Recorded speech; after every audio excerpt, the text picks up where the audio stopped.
Sanibonani molweni, ndiyanamkela ezaseTV-ni ngesiXhosa. UMseleku ke ubonakele ehamba noMpumelelo besiya emsamo wakwaMseleku, apho ke bafike khona bayocela kubantu abadala kugogo Flo ehlangene noMasawule. Uthe ke bayocela kubo kodwa uMayeni noMacele noMangwabe noMakhumalo uzoba informa bona. Uthi mistake awayenzayo leli lokubacenga amane bonisana noMangwabe abantu abangafuni ukuboniswa. So uthi ufike apho kuthiwa kungenzeka noba yintoni ngoku, so uyazincama.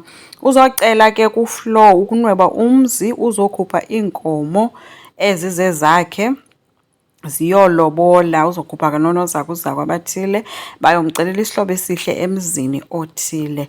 Uthe ke mabahambe abafuna uhamba.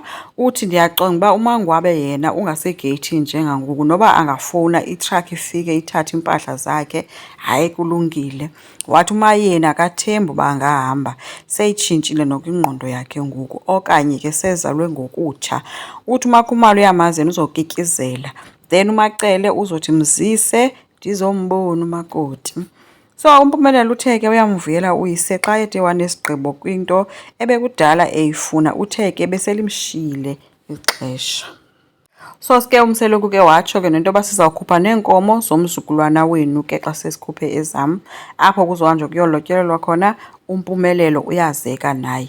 Uthe ke akho kubuya mva ke ngoku, now that sede wayobika nekaMpumelelo into ziyalima ziyetyeni. So uMpumelelo uhamba neetshomi zakhe ke notamnci wakhe, kuthiwa kuyothethwa ke ngale nto yokulobola kwakhe. So uyobacela bayoba ngabakhongi bakhe. Uthe ke bazoyakha imizi emithathu. Abayi-2 ke abantu uthe ngaba nibaziyo ke noba nguVuyokazi noTirelo, wabe sesithi omnye ke lo animazi kodwa ke yena ngowakwaCele. So ecaleni ke uthe ke uMacele lo akazi umomkhulu wakhe uba uzova kanjani ngayo yonke le nto, because ke uyintombi yintombi and yena akazalani kwaCele. So utshilo ke uba kuzoqala ngoMacele ke xa kuyolotyolwa, then kulandelwe ngoVuyokazi noTirelo. Utamncinci ke uyichazile ke into yoba phakathi kukaVuyokazi noMpumelelo akho peace. Maybe ke uVuyokazi khange afundiseke kakuhle ngomzi angena kuwo uba ngumzi onjani, ngoba yena wazi uba uMpumelelo ngowakhe, akazi uba uze kwisithembu apha kuyasherwa. uMpumelelo ke uthi uVuyokazi utshintshe kusophuma uNompumelelo kwimpilo yakhe, wazibona uba nguye unumber 1. Endingazi noba uNompumelelo nguye wafika kuqala kunoVuyokazi then uVuyokazi walandela emva koNompumelelo, qha ke kuba yena wasowanomntana then uphuma kwakhe ke ngowabona uba nguye unumber 1. uMseleku uthe ke kuzawufuneka abuzwe ke uMpumelelo uba uzawukwazi na ukumelana nesimo if uVuyokazi ethi uyaphuma, uzawukwazi uyimela loo nto. Watsho ecula ke sana ke ecaleni ke nonyanakhe uba mabahambayo sizala siyicenga, kuyintsini yodwa ke kunyana notata. Uthi kungenzeka angahambi ke ngoba wamlwela yena uVuyokazi kungekabi nje. Uthi ndabapha nezibusiso kodwa ke ngeke ndimnqande ndithi makahlale xa ethi uyahamba. Wazothi ke kwabafana, anyway ke zange abe ngumomkhulu. IsiZulu asithi xa uyintombi uneposition yokuba ngumomkhulu. No, uyintombi, yena uyintombi nje ngoba enomntana omdala. So bebezomzama nje ukuba bamhloniphe, kuhlonitshwa le nto uba enomntana omdala. So wabe sesithi ke ngoku, oh now that ke ngoku uzoqalwa ngoMacele, loo nto ithi siyamdimowutha ke ngoku uVuyokazi, uzawuba ngunumber 2 then kube nguTirelo unumber 3.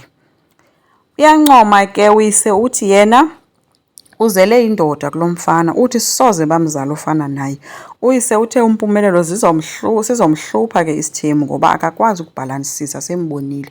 Uthi uqaphela into yoba xa ethanda omnye akamfuni. Uthi kanti akwenziwa kanjalo, kufuneka umthande, ubathande bonke, umthande nalo ongakufuniyo nalo ongakuphakeli kutya, uye kwakho ufike ulamba ulala ungadlanga, uyazi into yoba kodwa ekugqibeleni usamthanda.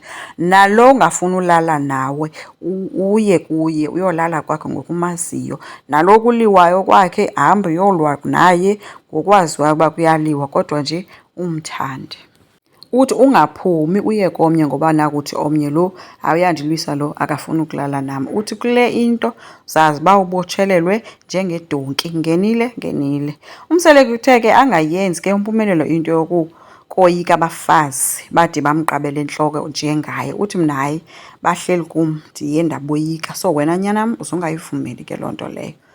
So injalo ke into kaMpumelelo noDedi. Impumelelo uyathatha noDedi uyathatha. Number 5 iyangena endlini.